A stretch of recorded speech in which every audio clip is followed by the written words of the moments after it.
অবশ্যই অবশ্যই আমি তোমাদেরকে পরীক্ষা করব, ভয় দিয়ে, ক্ষুধা দিয়ে, সম্পদের ঘাটতি দিয়ে, আতঙ্ক দিয়ে, প্রাণনাশ দিয়ে, ফল ফসলের হানি দিয়ে পরীক্ষা করব। কিন্তু এই পরীক্ষায় যারা উত্তীর্ণ হবে, যারা সবর ইখতিয়ার করবে, ওয়াবাশশিরিস সাবিরিন, ধৈর্যশীলদের জন্যই হচ্ছে সুসংবাদ। আলহামদুলিল্লাহ পড়ে।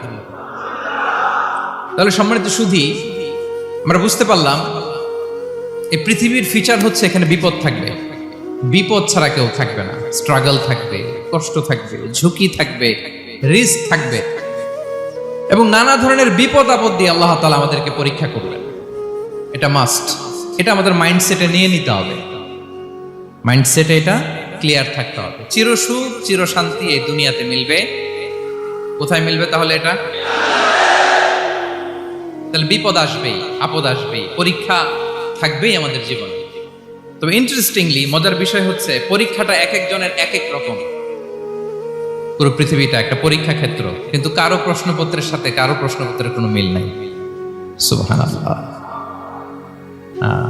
আমার পরীক্ষা একরকম, আপনার পরীক্ষা আরেক রকম, ওই ভাইয়ের পরীক্ষা আরেক রকম, ওনারটা আরেক রকম। সবাই পরীক্ষার্থী, সবাই পরীক্ষার্থী, কিন্তু কারো প্রশ্নপত্রের সাথে কারো প্রশ্নপত্রের কোনো মিল নাই।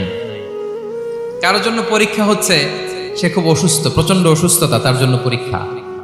ক্যান্সারের রোগী, দুরারোগ্য ব্যাধি, ডক্টর বলছে 4th স্টেজে চলে আসছে, কয়েক মাস বাঁচতে পারে, এটা তার জন্য পরীক্ষা।